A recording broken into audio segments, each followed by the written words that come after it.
Have you ever stumbled across something, an idea that makes you feel like history was way more intense than what we read in textbooks? Oh, absolutely. Like a hidden history, right? Right. Something that challenges the conventional narrative. Exactly. And that's exactly what we're doing today. We're going to take a deep dive into this wild theory, the Cometary Earth Theory. Ooh, okay, this is going to be good. I love this one. It really gets you thinking. It really does. So basically, this theory claims that Earth's history wasn't all smooth sailing, slow, gradual changes. Instead, it suggests there were some serious cosmic events, like close encounters with comets, that really shook things up. Imagine these massive celestial objects just whizzing past Earth. Yikes. Talk about a close shave. I mean, the implications of that are huge. We're not just talking about a few meteor showers here, right? Definitely not. We're talking potential global-scale catastrophes. And the guy who really brought this theory to the forefront, who really stirred things up, was Immanuel Velikovsky. Ah, Velikovsky. His book, Worlds in Collision, really threw a wrench in the works, didn't it? It sure did. He basically said, hey, what if everything we think we know about the history of Earth and the solar system is wrong? He challenged the whole idea of gradual change and proposed that these close encounters with comets actually shaped our planet and human history. Yeah, he wasn't afraid to rock the boat. Yeah. So let's get into it. What exactly did Velikovsky claim happened during these close encounters? What kind of cosmic drama are we talking about here? Well, according to Velikovsky, the main player in this cosmic drama was Venus. Venus. Okay, interesting. What about it? He claimed that Venus wasn't always the planet we know today. He proposed it actually originated as a comet that was ejected from Jupiter. Can you believe that? Wow, that's a pretty wild idea. A comet turned planet. So how did that tie into Earth? So Velikovsky argued that this newly formed Venus, still behaving like a comet, went on this wild elliptical orbit around the sun. And guess what?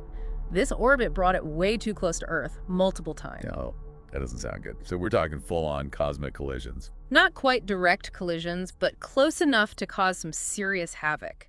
He described these events as cataclysmic, like nothing we've ever seen before. Okay, paint me a picture. What did he think happened during these close encounters? What would that have looked like? Imagine this. Massive electrical discharges between Venus and Earth. Like planet-scale lightning storm. Oh, that's intense. Anything else? Oh, that's just the beginning. He also theorized gigantic tidal waves, way bigger than anything we can even fathom, sweeping across continents, reshaping the Earth. And that's not all. How about earthquakes so powerful they could have literally shifted the Earth's axis? Oh my gosh, that's just mind-blowing. It's almost hard to imagine those kinds of events. It is, right. But wait, there's more. He even brought Mars into the picture, suggesting that it also had some close encounters with Earth, adding to the chaos. Wow, so it wasn't just Venus causing trouble. Mars was getting in on the action too. So this wasn't some ancient event from millions of years ago, right? Velikovsky claimed these things happened relatively recently. Yeah, that's what's so wild about this theory. He placed these events within the time frame of human history, suggesting that ancient civilizations actually witnessed these cosmic catastrophes. That's a pretty radical departure from mainstream thinking. So if our ancestors supposedly saw all this, where's the proof? What kind of evidence did Velikovsky use to support his claims? That's the million-dollar question. Proponents of this theory point to two main types of evidence: ancient texts and myths, and certain geological anomalies. Okay, so let's start with the myths. How do you go from ancient stories to evidence of cosmic encounters? That seems like a bit of a stretch. Well, the argument is that many of those ancient tales about gods, monsters, natural disasters, and the creation and destruction of the world, they weren't just metaphorical stories. They were actually eyewitness accounts of these cosmic events passed down through generations. So like a form of oral history, but on a cosmic scale. Exactly. Take the biblical plagues of Egypt, for example. Supporters of this theory say those plagues weren't just divine punishment, but descriptions of the environmental chaos caused by a close pass from Venus. Interesting. So like dust and debris blocking out the sun, weird atmospheric phenomena, and ecological disruptions. Precisely. Even the parting of the Red Sea, which always seemed like a miracle, could be explained as a massive tidal surge caused by Venus's gravitational pull. That makes you look at those stories in a whole new light. But it's just one story, right? Are there other examples from different cultures? Oh, there are tons. Like flood myths, for instance. They're found in cultures all over the world, and proponents of this theory see them as collective memories of a global flood caused by these cosmic events. Ah, so a single event that lifts its mark on the collective memory of humanity.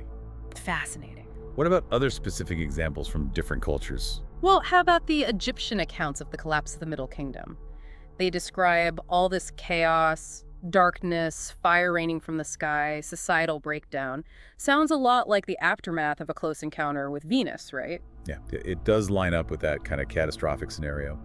What about ancient American cultures? Did they have any stories that could fit into this theory? Definitely. Mesoamerican legends are full of stories about cycles of world disruption and rebirth, cosmic battles between gods, and all sorts of celestial upheaval. Those could easily be interpreted as metaphorical descriptions of these encounters with Venus and Mars. It's amazing to think that these stories, which we often dismiss as myths, might actually contain kernels of truth about real events. It really is. And the fact that these stories are so widespread and share so many similarities, it makes you wonder. But let's move on to the physical evidence.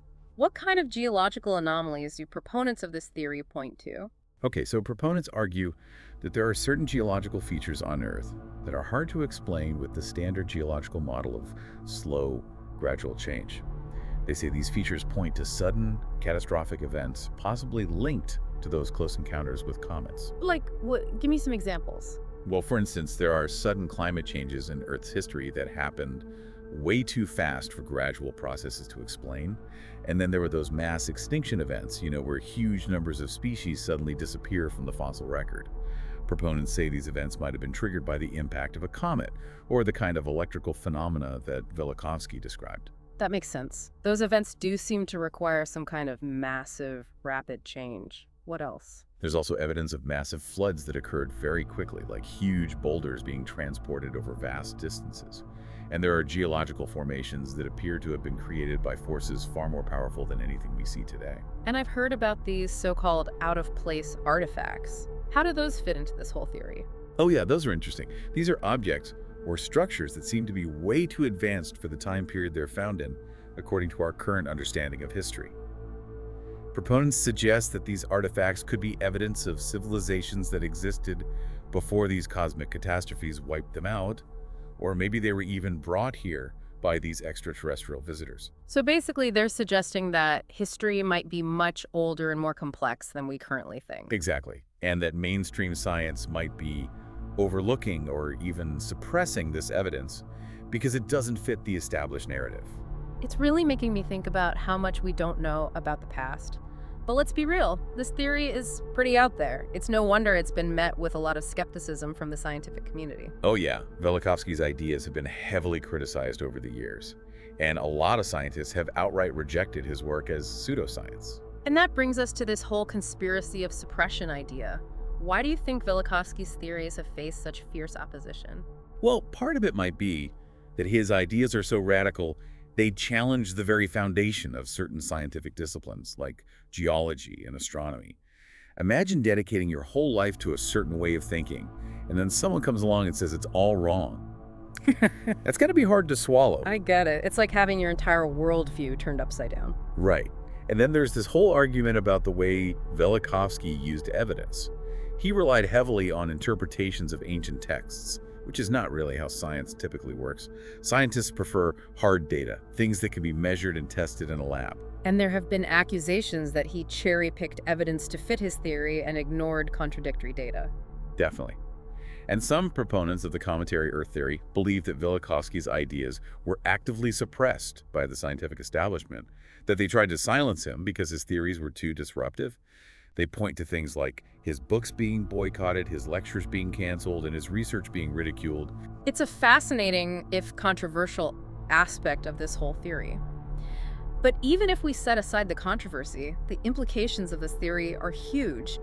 Imagine if even a small part of it were true. It would completely change our understanding of human history. Absolutely. If these cosmic events really did happen within human memory, it would mean that ancient civilizations weren't just building pyramids and inventing writing, they were also struggling to survive these incredible catastrophes. And their myths and legends might not be just stories, but actual accounts of what they went through, a way of processing and remembering these traumatic events. Exactly. And it would mean that the human story isn't this straightforward linear progression, but something much more chaotic and unpredictable. And it wouldn't just change our view of the past, would it? It would also have implications for the future. Oh, absolutely. If these cosmic encounters happened in the past, it means they could happen again. It makes you think about the potential threats posed by asteroids and comets and the importance of planetary defense. It really puts things in perspective, doesn't it? Knowing that we're not as safe and secure as we might think.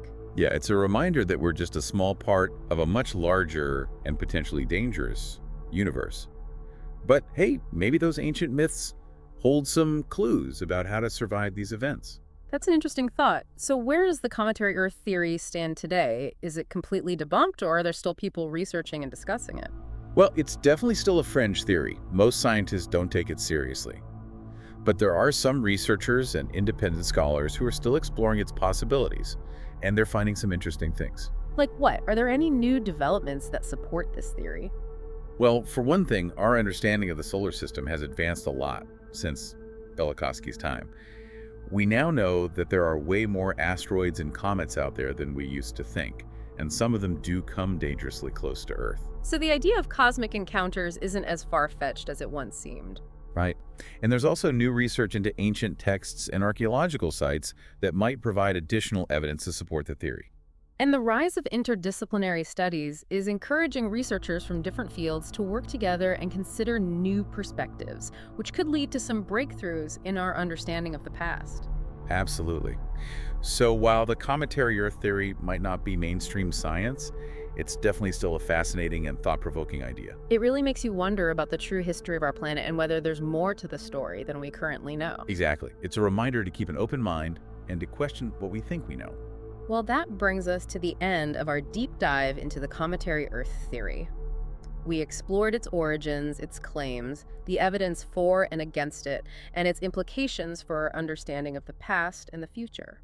It's a theory that challenges us to think differently about our place in the universe and the forces that have shaped our world. And whether or not you believe in it, it's a reminder that the universe is a vast and mysterious place, and there's still so much we don't know. And that's what makes it so exciting to explore, right? Absolutely, and that's what we're all about here on the Deep Dive.